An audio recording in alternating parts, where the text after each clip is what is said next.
Welcome to the Ripple Effect Martial Arts Podcast. Well, everyone, this is a really exciting episode of the podcast. We have a real martial arts legend here with us today. It's Grandmaster John G. Worley, and he's joining us from just outside of Minneapolis. He's a 10th degree black belt. He's one of the first students to earn a black belt under Grandmaster Jhoon Rhee.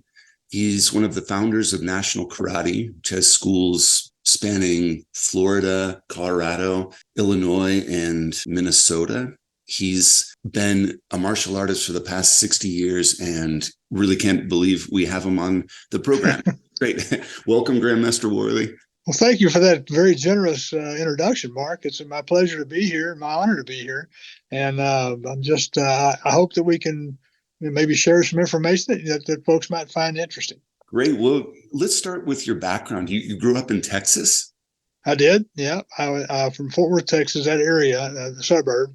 And I started my training in 1967, and as a result of my younger brother, Pat, who people maybe have heard of, he's quite a legend. And he was an 18-year-old high school senior.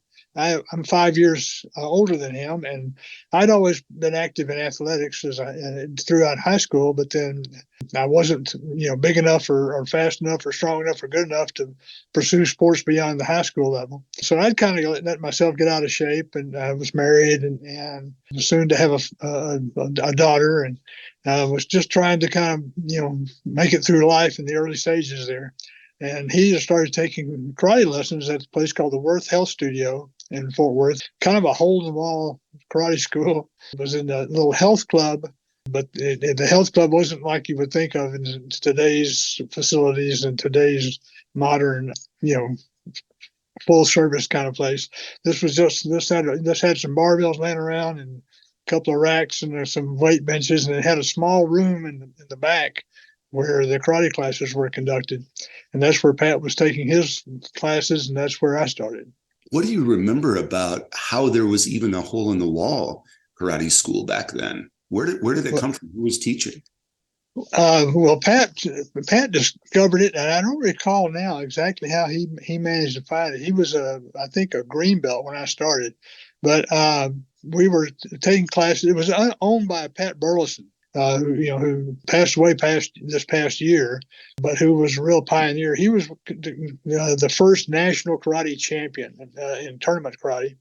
And he had started a school in Fort Worth. Allen Steen has started schools over in Dallas. And Allen Steen was Jhoon Rhee's first black belt promotion in the state of Texas. Grandmaster Rhee came to Texas following his service in the military. And he came over as an exchange student following the Korean War. And he started a club at the college where he was going to school. And Allen Steen was one of his first students. Allen Steen went on to be promoted to black belt, came back up to Dallas, where he was from originally, and started his martial art business in Dallas. Pat Burleson was in the military until he got out of the military and back into Fort Worth, and he and Allen Steen kind of hooked up. And they became good friends and training partners. And they really started everything in Texas. Right. And so your brother and yourself earned black belts through that school initially? We did.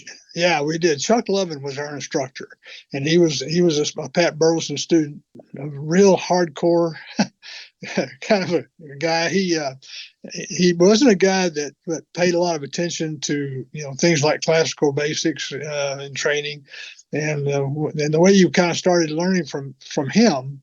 All he liked to do was fight, really. And so when I first started training, I did, there was guys were out there doing, he would have them take them up and down the floor doing, basic classical karate, low block, lunge punch, that sort of thing. And he'd just say, well, watch the guy in front of you and just do what he does. And so that's kind of how you learned your basics and that sort of thing. That in that school, the emphasis was all on sparring and fighting and self-defense. Very little training went into form. Matter of fact, Chuck would say, now you boys work on that form stuff at home, because I don't really have time for that in the class here, So we were kind of on our own. I consider that when I got to Washington, D.C., in 1970. That's really when my classical karate training began, was when I got with under Jhoon Rhee's direction, because he put a heavy emphasis, a great emphasis on all of that sort of training. And so that's kind of where I felt like my martial art training began. I could fight a little bit when I got to Washington, but I really had a very poor background in martial art classical training. So did you essentially start over as a white belt at that No, point? no. No, actually, Pat and I both went to Washington, D.C. as black belts. We had been promoted to black belt. We took our exam for black belt. We were part of a brown belt all-star team, sparring team, that went out to California, and we fought against a team of all-star Californians. It was at a tournament organized by Chuck Norris and Mike Stone. And this was a team they put together. That was the main event of the tournament, was the team competition between California All-Stars and Texas All-Stars. And I was an alternate on the team. The 5 guys who were on the team were better than I and more successful tournament fighters, but I had enough success that they said, well, if somebody gets hurt, then we'll put Johnny on the team. So I went out there with him, and as part of the deal, if you were eligible for black belt, you could take the exam at one of Chuck Norris's schools. He had a school in Redondo Beach, California. Pat and I and a guy named Bill Watson were all 3 eligible to test for black belt. So we took our exam at the Redondo Beach school with Master Steen and Chuck Norris and Mike Stone and Skipper Mullins and a couple of other fellows who people may have heard of, Joe Lewis. Absolutely. They were all in the, sitting there watching us. And unlike today, when our students test for black belt, they obviously have a very strict curriculum, and everybody trains and gets prepared for the black belt exam, knowing exactly what they're going to be asked to do and that sort of thing. For us, we had no idea what we were going to be asked to do. And so they would take turns just saying, okay, let me see you do a jump front kick, punch, spin hook kick, go. Wow. And that's what we did.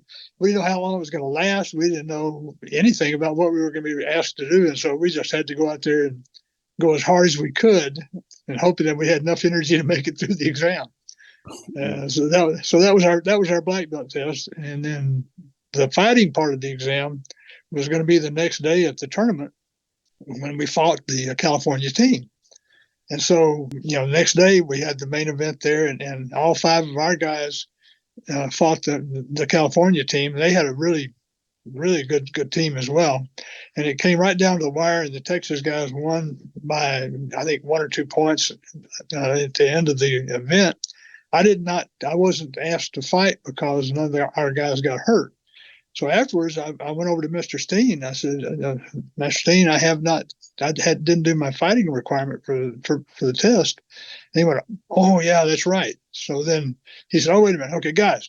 So anyhow, he lined up the 5 guys on our team, and I just had to fight them one after the other. And so that was a pretty exhausting and humbling experience for me. But I got through it, and they said, okay, yeah, you guys are black belts. Was it continuous sparring, or how did it was hard point fighting? Okay. It wasn't full contact. This was all before full contact. Obviously, in those days we had no equipment, no gear. Just cup. You wear a protective cup. Some guys wear a mouth guard, and it was all bare knuckle. And a lot of the tournaments in those days were actually on concrete floors. Allen Steen had a big tournament in Dallas, the U.S. Invitational. At that time, one of the top 3 tournaments in the country, and all the sparring was right on bare concrete floors. That's just how it was. After we made black belt, Jeff Smith, who was also on the team, had an opportunity with Mr. Rhee to go to Washington, D.C. And he did. He went out there and started teaching. Mr. Rhee knew Jeff because Jeff was head of a club that Mr. Rhee was affiliated with down in Kingsville, Texas. That's how they became acquainted. And so Mr. Rhee promoted Jeff Smith to black belt.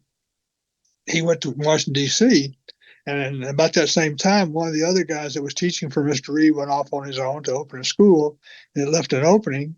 Jeff Smith thought about Pat Worley because Pat had beaten Jeff a couple of times in tournaments. So Jeff said, I knew if I got Pat to come to Washington, D.C., he'd make me better. So he recommended Pat to go to Washington, D.C. and go to work for Jhoon Rhee Institute. Pat jumped at the opportunity, and I said, well, ask if there's another job, if there's another place out there for me. And I was about this time I was married and had a child. Actually had 2 children by that point. So Mr. Rhee called and he said, well, John, I don't have a school available at this time. I said, well, Mr. Rhee, if I come out there and I'll get a job doing something, I'll wash dishes or, dig ditches, whatever I need to do. If you'll just let me know that when the first opportunity for a job comes up that I can have it. He said, you would do that? I said, yes, sir, I would. He said, well, gee, okay. so I packed my family up in a car and we drove to Washington, D.C. By the time we got there, Mr. Rhee had said, you don't have to worry about getting another job. I've decided to go ahead and open another school. And so he opened a school out in Annandale, Virginia. My first job when I got to Washington, D.C. was, building the school, building the karate school. Oh, wow. It's so fascinating how networking works in the karate world. Yeah. This guy beat me sparring, and so I'm going to make sure you come out and head up operations. Actually, I have something in common with you in that regard. I also followed my brother in 2001 to Washington, D.C. at a whim. I packed up. I live in Colorado, and I packed up my stuff, and a week later was in DC and didn't have a job. He just said, it's a big city and we're going to figure it out and everything. And it was actually September 11th, 2001. That's when the truck on Connecticut Avenue. But anyway, I also just had a passion to work at the Smithsonian, and I just said, anything you got, I will do it. And sure enough, it worked out. And I was there for 5 years. But so you built the first school, and where was that in the city? In Annandale, Virginia, just outside, just out of Fairfax. You I'm sure realize, having had a shared experience, what a great opportunity for someone from Texas, who we'd hardly been out of the state of Texas at all, my wife and I, Patty, and to go to Washington, D.C., which was just, as the center of the world, and to have that experience, it just was mind expanding on so many different levels. We met so many different people, so many different cultures, and it was just a wonderful time for us. As I mentioned, at that time, I started training directly with Mr. Rhee, and he just basically just looked at us and said, "Oh, you guys got a lot of work to do." And so we just jumped into it, did everything that he asked, worked as hard as we could to improve ourselves on every level that we could. And he was such an inspirational leader. It was just a joy, really, for us to be able to train with him and to, watch what he did and try to emulate everything that he did and everything that he taught us. And he put a lot of training and emphasis on philosophies and really what martial art training was supposed to do for people beyond kicking, punching, and self-defense. So that was a great experience for us, and we gained so much from that. It was one of the most enjoyable times of my life was the 3.5 years that we spent in Washington, D.C. That's amazing. And as a young person, you were married, you're a father, and Jhoon Rhee was at that time too, correct? Yeah. Oh yeah. He was married and had, I think, how many kids did he? I think he had 2 children at that time as well, young kids, Jimmy and Mimi and Chanu. So he had 3 kids. But he just, he kind of took us all under his wing and helped us get established. Helped us. I didn't have any furniture really to speak of, and so he went out and co-signed at a furniture store for us to get some furniture, and started to basically teach us everything that we need to learn. The first night I got there, this is before my wife came, and I went down there first for a short visit. and we were all out at his main school at 2000 L Street in downtown downtown Washington D.C. And we were fighting. Everybody was just sparring and everything. And then afterwards, he said, "Let me see you sidekick." So I did what I thought was a pretty good sidekick, and he went, "Oh, I don't like your sidekick." And so we went into this. He had a little gym, little health club connected to the school, and then he had saunas in there. We were all in there taking saunas, and he had me he started teaching me the mechanics of a sidekick, the way he wanted it done, while we're in the sauna. Kind of a very embarrassing thing for me to have to try to do. but anyhow, I made sure that I went back and started immediately to improve my kicking ability to his specifications. Wow. Did it made sense to you what he was talking about? Was it a body mechanics thing, or? Yeah. It was just, I'd never learned anything about the mechanics of how any kick was supposed to work. And so, he taught it with, standing with your hand on the wall, feet together, knee up, pivot, elevate, and then lock the kick out. So it was like a straight line punch rather than sweeping, kind of a sweeping kind of a side kick. And it all made perfect, sense. I mean, he was very analytical in everything that he taught and everything that he did himself, and he trained. So everything we did, he would break it down to the very basic mechanics of what, how you do this kick or how you do this, this particular block and this, this movement, this stance. Everything was very, very structured. As I say, for Pat and me, it was like starting over. It was like starting from scratch and learning all of that. So as we were teaching it to people in the school, we were learning it ourselves. And to this very day, in our schools in National Karate all around the country, the mechanics that we teach for classical basics and everything came directly from Jhoon Rhee.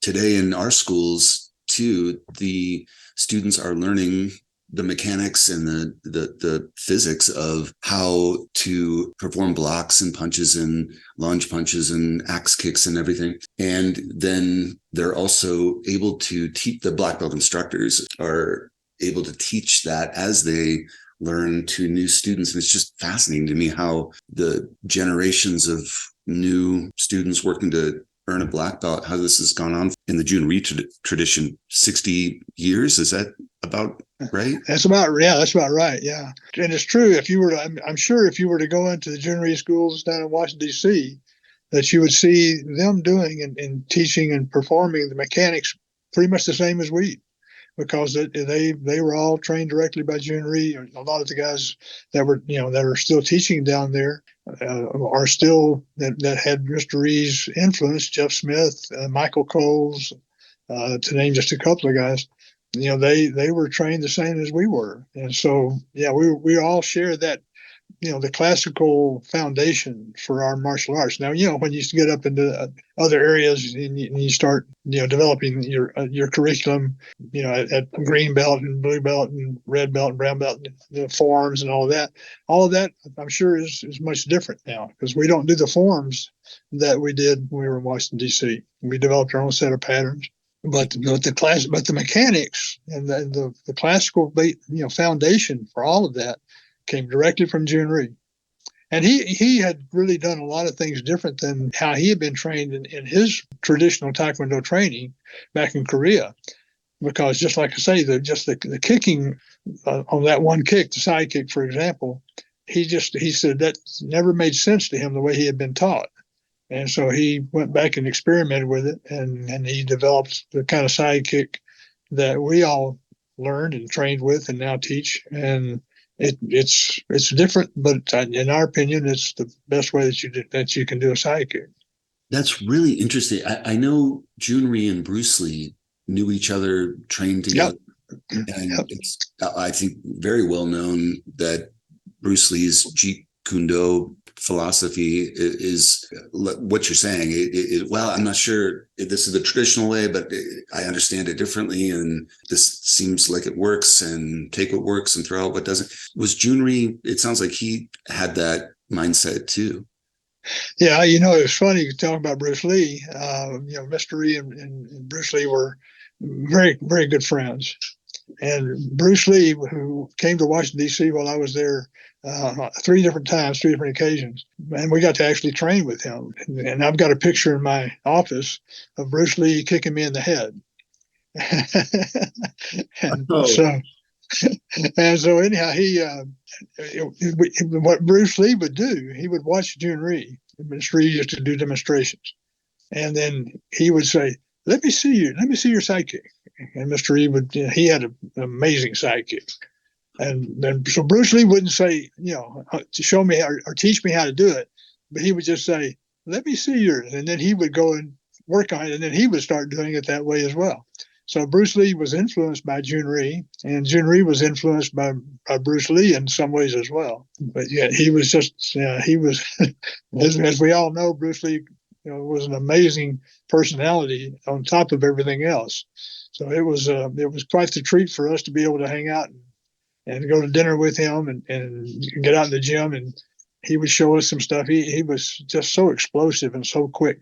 He did something called the short punch. People have talked about, the 3-inch punch. Sure. Bruce Lee did.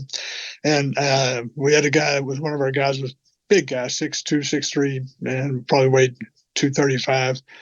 And Bruce Lee hit him with a short punch. It almost knocked him through the wall. I mean, he hit the wall so hard that we were concerned that he had knocked him right through the sheetrock. Oh, wow! In your schools today, when you're demonstrating power, how do you translate that, what you're describing back in the 70s, to modern day classes where there might be 10-year-olds, 8-year-olds, their parents, things like that? Well, I mean, we teach the same type of martial art training to our people today that I was teaching to people that many years ago. That one of the main differences, of course, is it's much safer. We're all working on padded floors rather than carpeted concrete.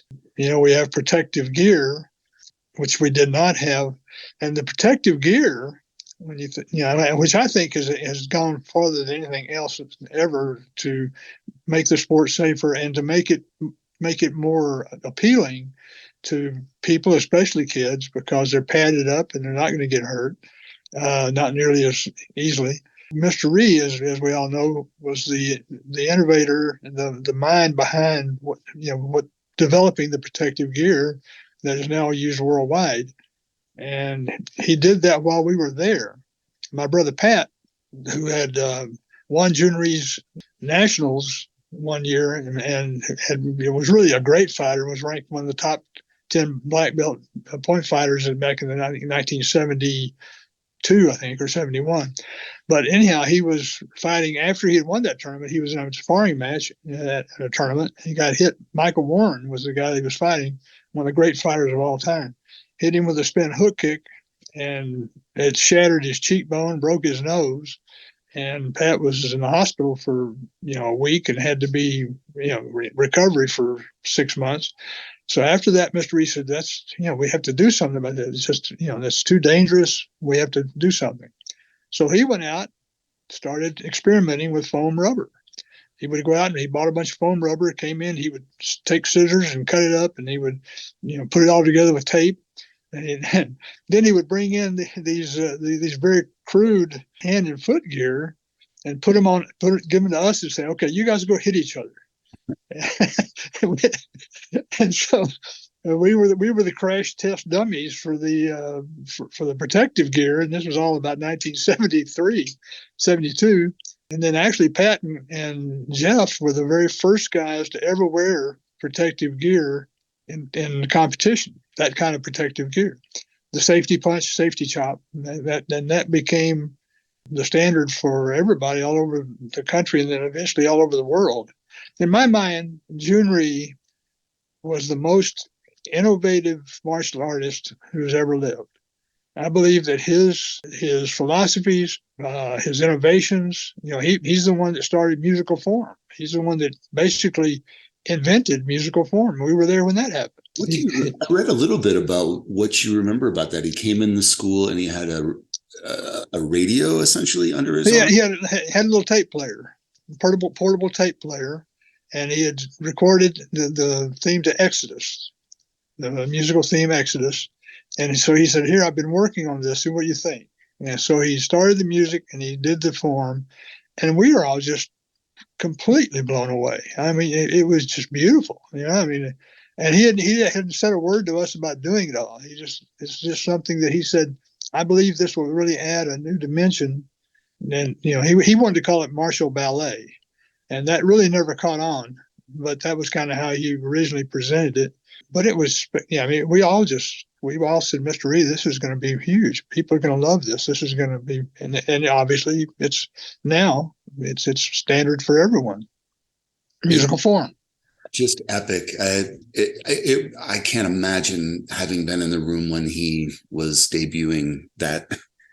It was a cool experience, and one that I will never ever forget. I mean, literally had tears in my eyes watching this. I mean, it was so impressive, and his martial art ability was spectacular too. I mean, he was just a great martial artist. Everything he did was so clean and perfect and strong. And so, I mean, he could whack a pad, he could kick hard. But just watching that and just knowing at that moment, this is something that is going to change the martial arts forever. There was a photography spread in a news story in a Washington publication 20 years ago, maybe. And it was members of Congress in white geese in a room in the Capitol building somewhere, and they're performing Exodus. How epic. I read a story that you wrote about, and you called it "Stick to Your Bush," and it's about a experience with Grandmaster Rhee. Can you talk about what that meant to you, or what? Well, yeah, he there's always been a tendency for martial artists to want to either change, alter, expand, do something that maybe they're not really qualified or trained to do because they get excited about it and they want to bring it into their particular training. And, some of those things have turned out great for people, that they've expanded and added, Krav Maga to their curriculum or something like that, for example. But Mr. Rhee said that when he was a child, that he had a job and he was having to go and pick berries out of a field. And he said they gave you a bag and they paid you by how much you could, how much you could produce and how much you could bring in and produce. And he said he would watch people and they would go and they would pick from one bush for a little bit. Then they would run over and start over at a different bush and pick a little while, and then move and go to a different bush, and they were running kind of all over the place. And he said, I would just stay with one bush until it was completely empty. Then I would go to the next one. And so he said, my advice then to you is stick to your bush. So anytime we would think about bringing in something that was different or not really consistent with what we've always been trained to do or whatever, as part of our curriculum, he would say, stick to your bush. Yeah. And we did. Do you think that applies to training when it comes to learning curriculum, learning one form, focusing on one form until you've really got it down and as best you can before moving on to another? Is it applied to that at all? I think it does that on a smaller level, but I think more what he mainly was talking about was not feeling like you had to constantly be changing your curriculum or adding to your curriculum or adding to doing things that weren't really natural to you, that you have to have faith in what you were doing, and we did. We believed very strongly in the curriculum that he taught us, and we didn't feel like we had the need to go out and have to add something else to it, and add something else to it, and add something else to it. So I think that was more really what he was talking about. Obviously, we've all changed and altered and added things to our curriculum over the last 50 years, which is fine, but it never came quickly. Anytime we considered doing anything, when we added the bow to our curriculum, we thought about it for a long time, and we trained ourselves to get to where we had some basic level of skill in it before we brought it out to the students. Then we kind of eased it into our curriculum very, very gently. And of course, it's been something that's been very good for us. But we thought long and hard about it before we made any kind of decision to do that. Grandmaster Worley, I can't thank you enough for talking. This feels like it's gone by incredibly quickly. I'd love to have another conversation. But thank you so much for talking about your memories and your history over the last 50 years in the martial arts. You're an incredible teacher, just a legend, and it's our honor to hear from you today. You're very kind. I appreciate the very kind words, and I hope that people have enjoyed this. I want to just say in closing that the last 50 years in the martial arts in this country has been such a wonderful adventure for me and my family and my brother Pat and all of our associates and our students and our black belts. Thank you for listening to the Ripple Effect Martial Arts Podcast. Find episodes and more at rippleeffectmartialarts.com.